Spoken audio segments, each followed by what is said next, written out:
The man who knew too much. बहुत ही funny chapter है, बहुत ही funny chapter. But at the same time, the chapter is giving you a message that one must not show off his or her knowledge. अपने आप को बहुत ज्यादा दिखाना नहीं चाहिए। If you are knowledgeable, अगर आप knowledgeable हो, that's good. But when you start exploiting others, आपके पास knowledge है, इसीलिए आप अपने आप को दूसरों को दिखाना शुरू करोगे, तो then एक हमारी कहावत होती है, what we say,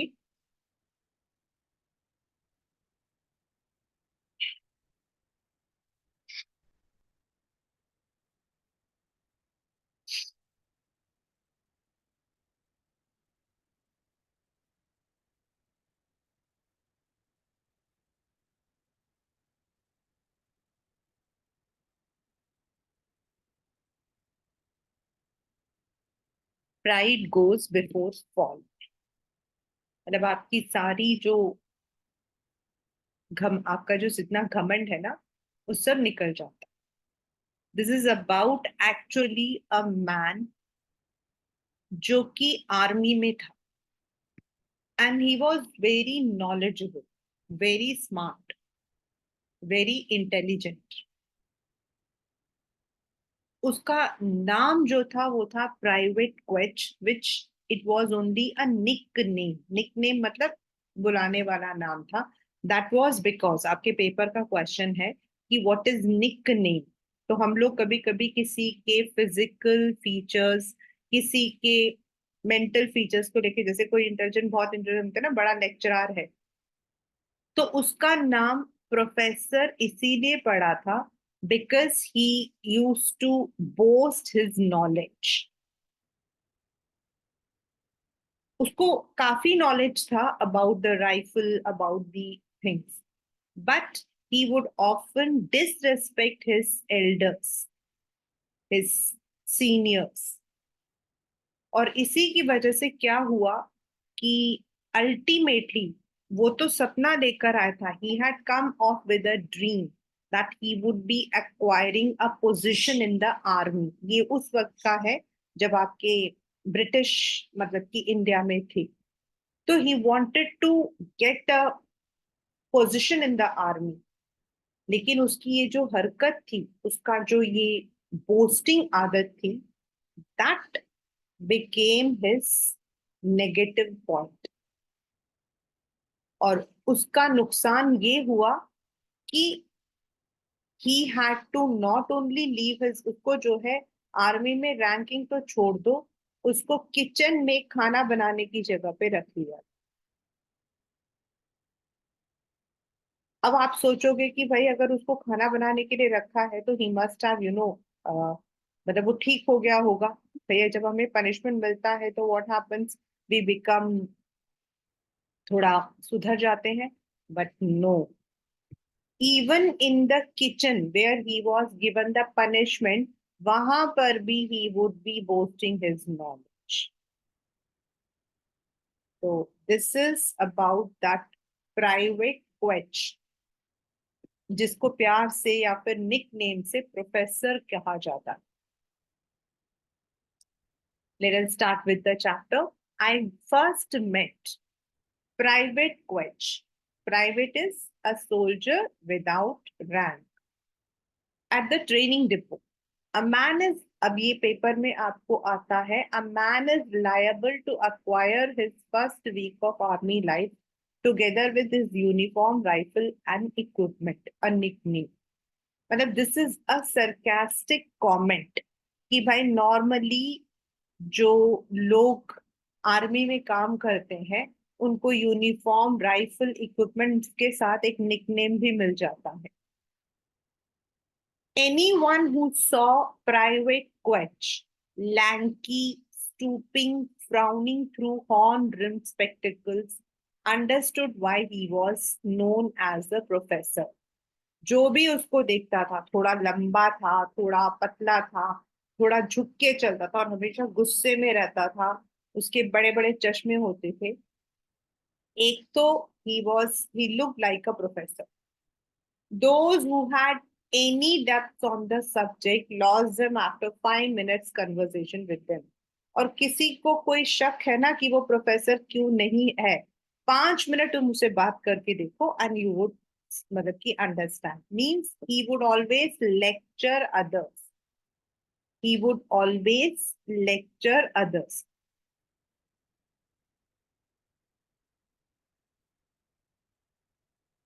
I remember the first lesson we had in musketry, मतलब जब उनको पहली बार हैंड गन को कैसे मतलब कि रखाया जाता है, तो सब लोग जो है when पढ़ा रहे थे न उनको practically, we stood in an attentive circle while a sergeant होता है इनका senior, a man as dark, this is आपका simile, as sun dried as raisins. Raisins क्या होते हैं? इट इज किशमिश। मतलब जब आप धूप में रख देते हो तो किशमिश जैसे आपके एकदम सूख जाते हैं, वैसा मतलब कि था, उसका कलर काफी डार्क था।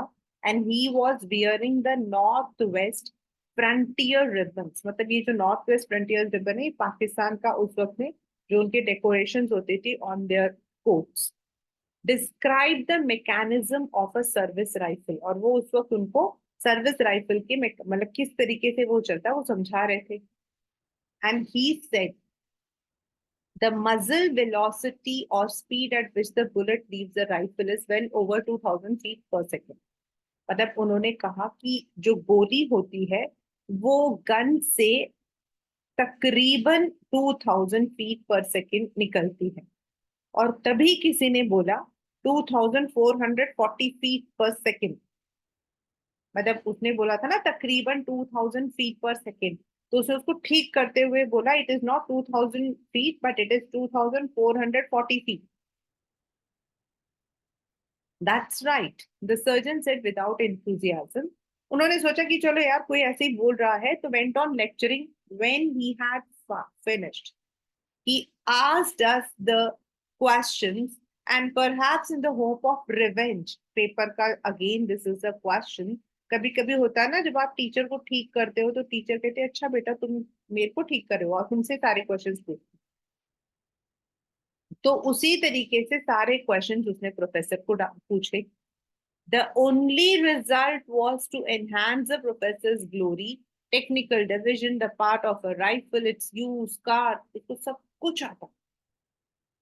The surgeon asked, "Have you had any training before? आपने इससे पहले भी ट्रेनिंग दी है क्या?"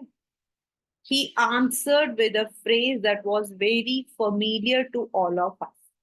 और उसने अपना वही पुराना राग अलापा, no sergeant it's all matter of intelligent reading. मैं बहुत रीड करता हूँ ना, ये सब मेरे इंटेलिजेंस का नतीजा है। That was our introduction to him.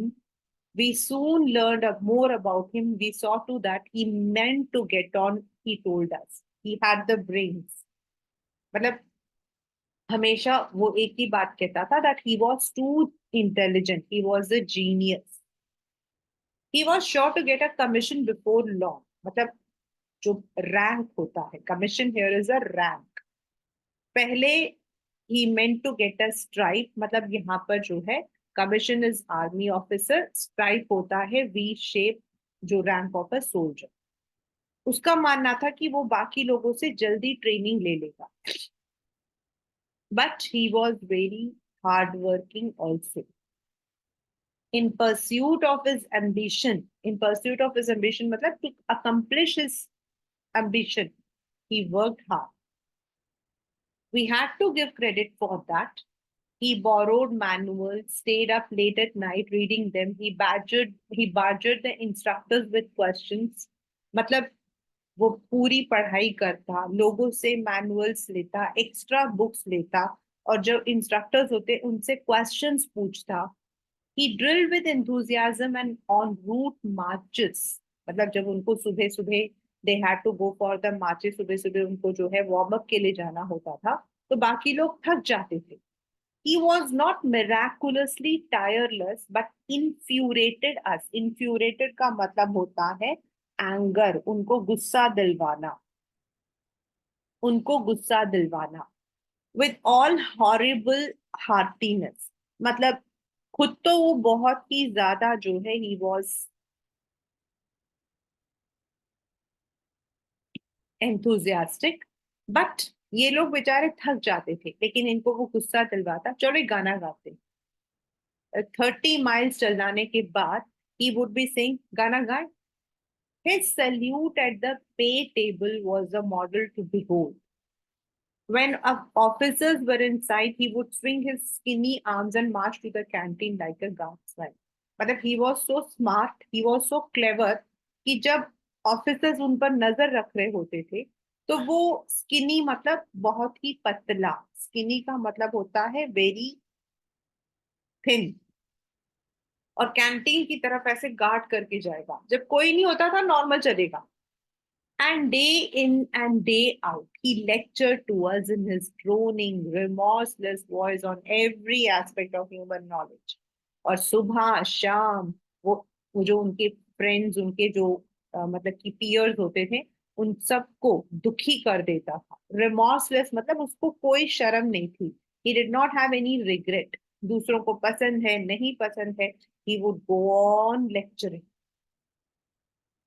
At first, we had a certain respect for him, but soon we lived in terror of his approach. शुरू शुरू में तो जितना वो knowledgeable था लोगों को अच्छा लगता था, क्योंकि a knowledgeable person is always respected. But later on, उसको देखते ही लोग भागते थे कि भैया अब भागो, ये आ गया हमको लेक्चर देने। We tried to hit him back with clumsy sarcasm and practical jokes. ये लोग जो है उसको मतलब उसका मजाक उड़ाते थे, उसको मॉक करते थे, बट वो प्रोफेसर को कोई फर्क नहीं पड़ा। वो अपने सोल्जर के रैंक के लिए काम कर रहा था। ये लोग मजाक करते थे, वो एक कान से सुनकर दूसरे कान से छोड़ देते। Each time one of us made a mistake, मतलब कभी कभी तो गलती होती थी, तो प्रोफेसर क्या करता था, उनकी बेइज्जती कर, he would publicly correct him, मतलब जानबूझकर सबके सामने बोलता कि इस इंसान ने गलत किया। And whenever one of us shone, और अगर कोई अच्छा काम करता तो देन वो उनको मतलब कि नीचा दिखाता कि नहीं मैं तो ज्यादा अच्छा करता हूँ। When after a hard morning work of cleaning out our हट, मतलब इन सबको अपना जो टेंट होता था उसको क्लीन करना पड़ता था। जब ये लोग अच्छे से काम कर लेते थे, we listened in silence to the orderly office। orderly office होता है जो उनको ऑर्डर देता है। प्रेस मतलब वो ये लोग खुश होते थे कि अब हमारे जो ऑफिसर है वो आके हमें प्रेस करेंगे, और उस वक्त में वो प्रोफेसर आएगा और वो बड़े खुशी से बोलेगा thank you sir. And how superior, how condescending, condescending मतलब दूसरों को नीचा दिखाना, कंडिसेंडिंग मतलब दूसरों को नीचा दिखाना he was. Let me show you, fellow, or no, you will do your rifle that way, old man. And जब सबकी तारीफ होती तो वो तारीफ अपने नाम पर लेकर जाता कि मैंने किया। And then he would always point out others, लाओ मैं तुमको सिखाता हूँ, तुम लोग जो हो ना राइफल को खराब कर दो। We used to pride ourselves on aircraft recognition, मतलब इनको अलग अलग तरीके की ट्रेनिंग दी जाती थी। उसमें से एक ट्रेनिंग होती थी आवाज देखकर कौन सा एयरक्राफ्ट है वो पहचानने की।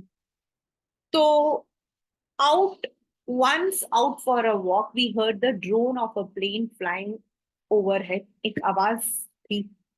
none of us could even see it in the glare of the sun, क्योंकि धूप तेज थी तो ये लोग देख नहीं पा रहे थे। Without even a glance upward, the professor announced, this of course is North American Harvard trainer. It can be unmistakably identified by the harsh engine note due to the high tip speed of the airscrew। और उसने अपना जो knowledge है वो coat किया कि भाई ये तो नॉर्थ अमेरिकन हार्वर्ड ट्रेनर वाला जो मतलब कि है वो है ड्रोन है। इसकी इसकी जो आवाज होती है ना काफी तेज होती है। क्योंकि बहुत तेज चलती है ना, इसीलिए मतलब he was giving that knowledge. What could a gang of louts like us do with a man like that. यहाँ पर गैंग ऑफ लाउड्स मतलब बेवकूफ, हम क्या ही कर सकते हैं। None of us will ever forget the drowsy summer afternoon, which was the turning point in professor's life. आपके पेपर के अंदर क्वेश्चन आता है कि what was the turning point, मतलब उसकी जिंदगी का एक बहुत बड़ा change. And why it happened? We were sprawling contently on the warm grass, मतलब वो लोग बैठे हुए थे अपना हाथ फैलाकर ग्रास में, और इनके एक बहुत senior and as well as a very well renowned person, corporal Turnbull, corporal is the designation and Turnbull उसका नाम था, वो हाथों का जो ग्रेनाइट होता है वो फेंकते हैं, उस पर he was giving the lesson. Corporal Turnbull was a young man, मतलब वो था तो young, but he was not a man to be trifled with, जिसके साथ आप कोई पंगा कर सको। You can not take any chance, आप उनके साथ कोई, मतलब he was very hard nut. He had come back from Dunkirk with all his equipment correct and accounted for his and his kitten in his pocket.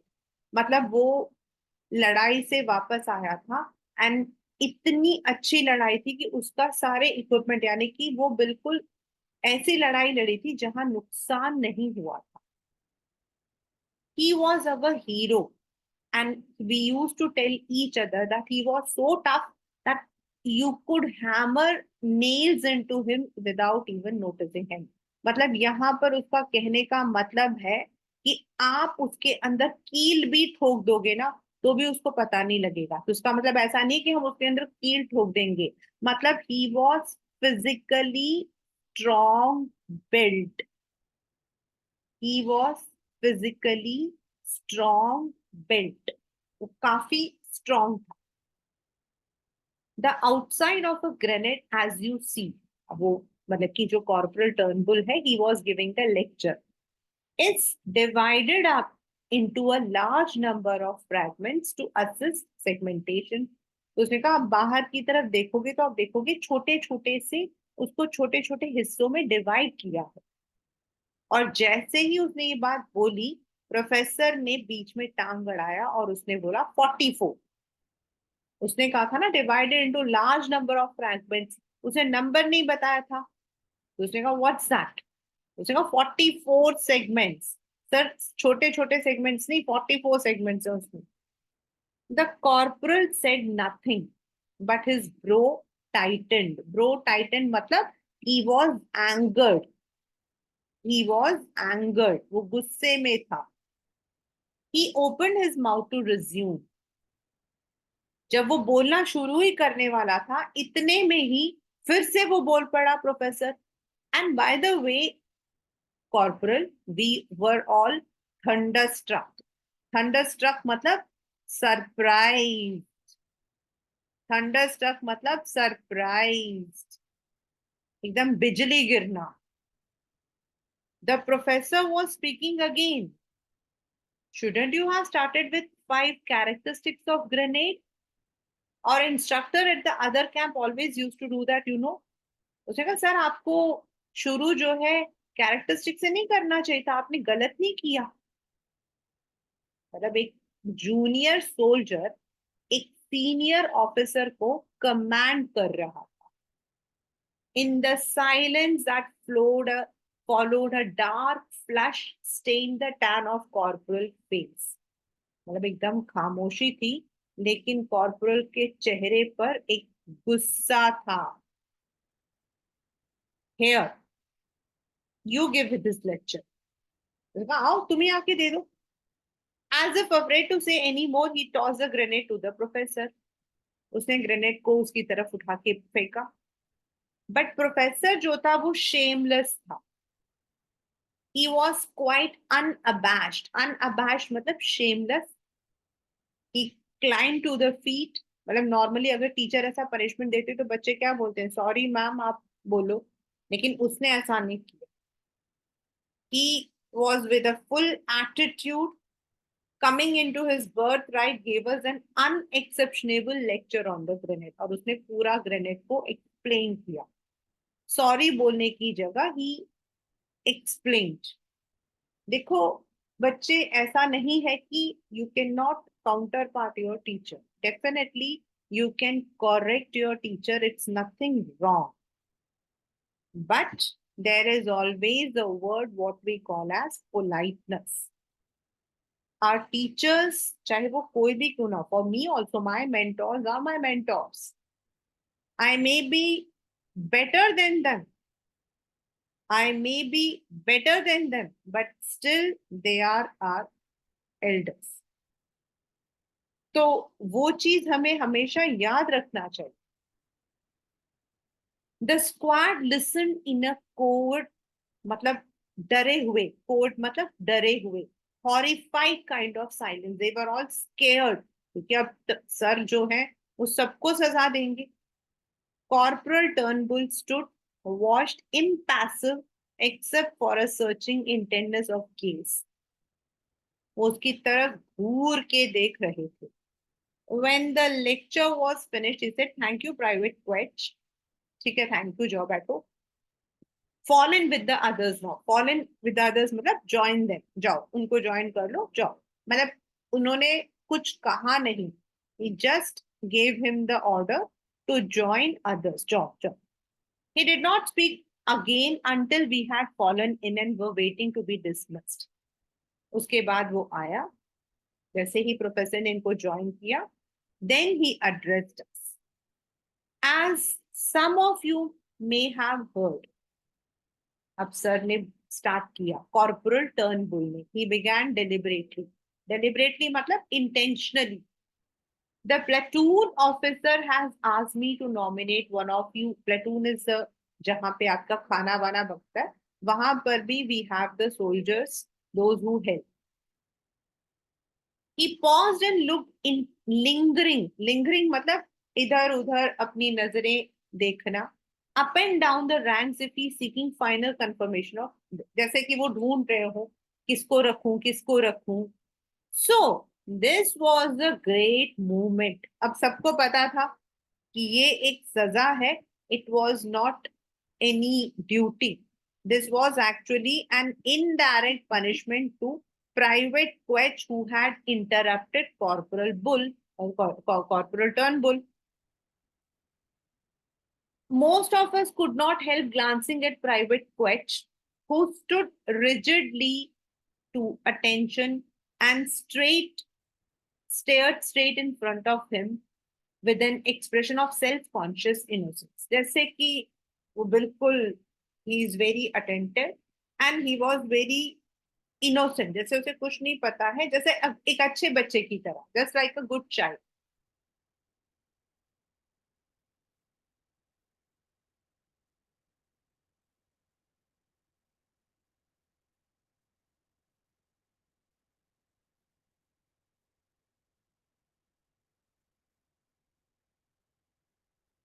And for permanent cookhouse duty. Now permanent का मतलब क्या होगा? That means वो जो उसका सपना था, वो जो उसका सपना था to get a, what you say, uh, the commission, the commission, वो अब हमेशा उसका अब कभी पूरा नहीं होगा. Because he would now will not be in the rank of the soldiers, or he would not be in the rank of officers. He would be only cooking food.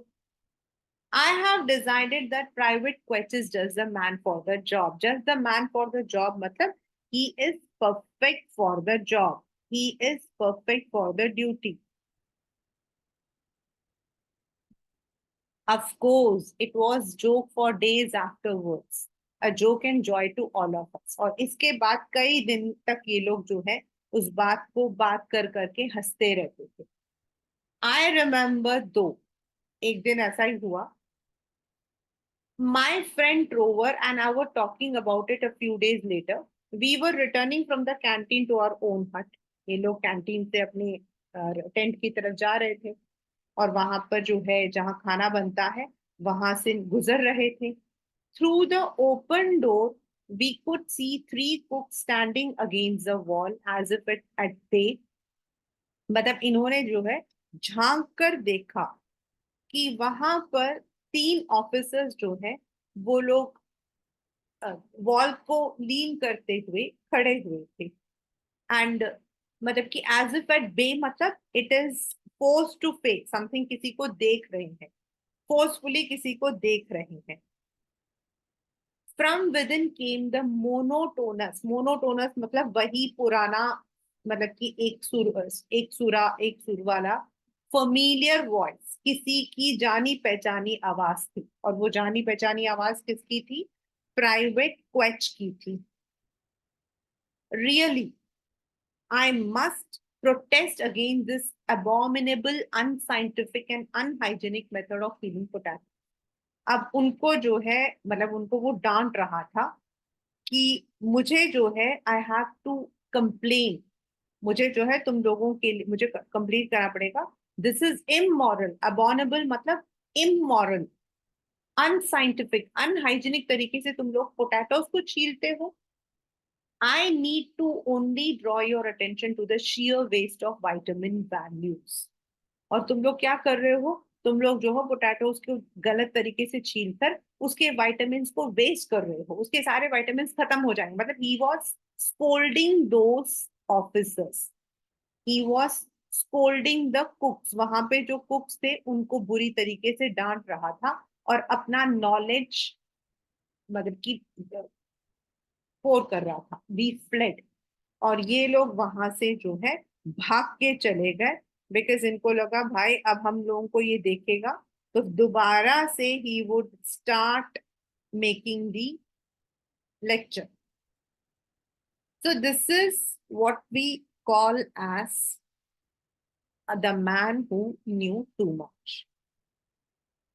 No doubt बेटा, knowledge is knowledge is very important. Knowledge is power, of course. But when you start lecturing others, then nobody is going to hear to you. You can always express your way. And when you are addressing your मतलब कि friends, when you are addressing your elders, मतलब आप गलत हो कोई बात नहीं, लेकिन अगर आप अपने elders को मतलब कि गलत को ठीक करना चाहते हो तो there is a way.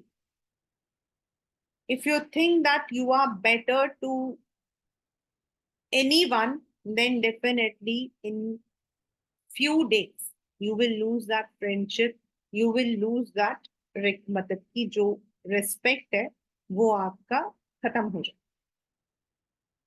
So we must understand the tone when we are talking. We must know to whom we are talking. And someone doesn't like, if someone doesn't like that, we should, interrupt them. फिर हम लोगों को जो है अपने आप को समझाना चाहिए. There is a very funny incident related to this only. I had three uncles. That's maternal. One की अभी Thursday को ही death हुई. So my the second uncle, he was the same. He would continuously make fun of others. He would continuously make correct others. सबको वो ठीक करते रहते. कभी भी he was never remorseful. उनको कभी भी जो है वो किसी भी बात को लेकर दुखी नहीं. For him, the entire world was wrong. मतलब if you are peeling anything, he would say you don't know how to peel. If you are cooking anything, he would say you don't know how to cook. That was his habit. So, and we all were, familiar. मैं तो बहुत छोटी थी तो मेरे को तो इतना कुछ फर्क नहीं पड़ता था. And he, मतलब मुझे तो बहुत प्यार करते. Once it happened that my cousin's wedding was there, and I, my cousin जिसकी शादी थी, माई एल्डर अंकल जिनकी वो बेटी है, एंड ये वाले अंकल, हम चारों गए थे ब्यूटी पार्लर। नाउ वो मतलब दैट इंसिडेंट वो समथिंग वेरी फनी। उस जमाने में मतलब जब उसकी शादी हुई थी तो beauty parlour was not allowed हमारे मैरिजेस में। बट शी हैड, उसने अपने वो इकलौती लड़की थी तो उन्होंने अपने फादर से बहुत जिद किया। तो she went to the beauty parlour, and when we went to the beauty parlour, morning में मैरिज हो गई थी एंड शाम को फंक्शन था तो उसके लिए वो तैयार होने गई थी। When we went to the beauty parlour, we hadn't told anyone.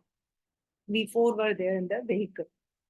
Now, in between the vehicle got breakdown, vehicle खराब हो गई, एंड उसके बाद वी ऑल वर थोड़ी देर के लिए वी वर स्टक, बिकॉज हमें वापस पहुंचना था टाइम से। और तभी क्या हुआ, my uncle started lecturing, my Elder uncle. तो जैसे ही वो बोलने लगे, मेरे बेचारे बड़े अंकल परेशान थे क्योंकि वो बिना बताए लड़की को लेकर आए थे। नाउ शी वॉज मैरिड, वो भी परेशान थी। तो I was sitting in the four front. पता नहीं क्यों मुझे ऐसा, छोटी थी मैं, लेकिन I was also hearing, he was continuously lecturing lecturing lecturing. And मेरे मुंह से निकला, मामा जी आप एक काम करो ना। ही सेड हाँ बेटा बोलो। मैंने कहा मामा जी आप तो एमए हो, एमकॉम हो ना, आप दिल्ली यूनिवर्सिटी में क्यों नहीं अप्लाई कर पाए? मैं बहुत छोटी थी उसे। मतलब indirectly I said that you are a lecturer, आप डीयू में अप्लाई कर दो ना, आपको नौकरी मिल जाएगी। You won't believe, all of us started laughing and he just patted me and he said okay I understood. तो कई बार ऐसा होता है हमारे साथ। we need to control our tongue. So that is the chapter, the man who knew too much. लेकिन इसमें सबसे ज्यादा मजेदार आयरनी ये है that even though he was punished, but he did not know that he was being punished, or even if he knew, he did not mend his way. उसने अपने जो मतलब की तरीके हैं उसको चेंज नहीं किया। So that is where he was wrong. Even though उन्होंने गलती की, लेकिन अगर he would have mended it, then हो सकता है कि उनको वो पनिशमेंट नहीं मिल। So that is the chapter, the man who knew too much. Now, with the same chapter, I'm taking the dialogue writing, which is a part of your syllabus. Now, what is dialogue writing? डाई का मतलब होता है to, यानी कि when there is a conversation between two people, it is called as dialogue writing.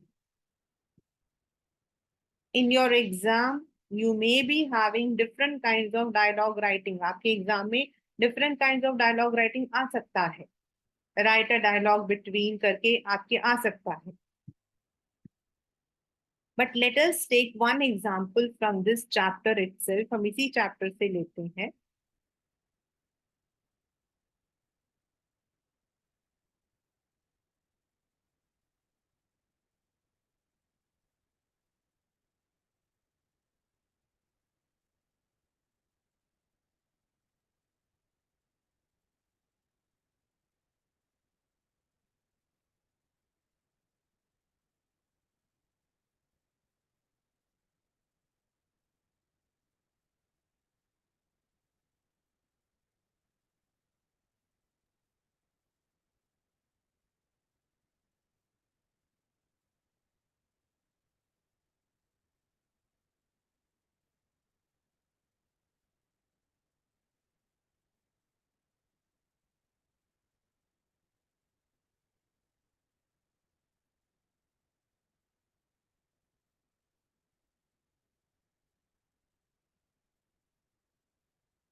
Now, this question says that you are the narrator and आपका एक दोस्त है जिसका नाम है कॉर्पोरल बुश. आप उसके उसको जो हो इस प्राइवेट क्वेच के बारे में बता रहे हो. तो how we can start off a dialogue. Normally कोई भी आपका जो डायलॉग होता है it start with a greeting.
This is a simple dialogue.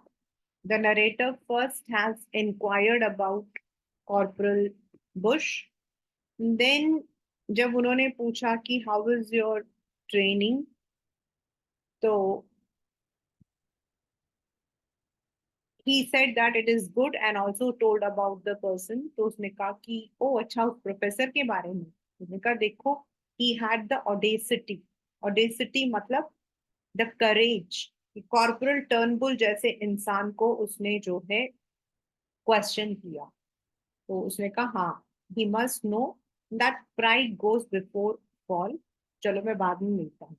तो this is a very simple,